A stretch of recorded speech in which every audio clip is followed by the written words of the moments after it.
Did you know that the print screen key doesn't work the same way in Windows 11 anymore? If you've been wondering why pressing it suddenly opens a different tool, don't worry. I will show you exactly what has changed and how to take screenshots the way you want. Let's get started.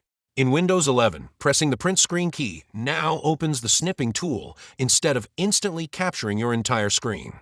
This lets you quickly choose what part of your screen you'd like to capture. But what if you want the classic full-screen screenshot that automatically saves as an image? Simply press Windows plus Print Screen.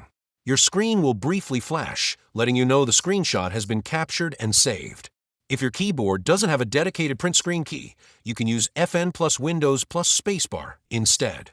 This shortcut does the same and captures your entire screen.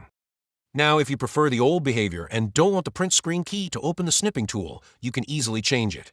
Open Settings, then Bluetooth and Devices, scroll down to Keyboard Settings, and turn off the Use the Print Screen key to open Screen Capture. Pressing the print screen key will no longer launch the Snipping Tool. Finally, you might be wondering where your screenshots are saved. By default, Windows stores them in the Pictures folder, inside the Screenshots folder. Open that folder, and you'll find all of your captured screenshots there. And that's it. Now you know how to take screenshots in Windows 11, switch between the new and classic print screen behavior, and find your saved screenshots whenever you need them.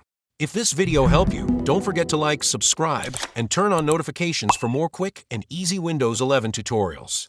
Thanks for watching, and I'll see you in the next video.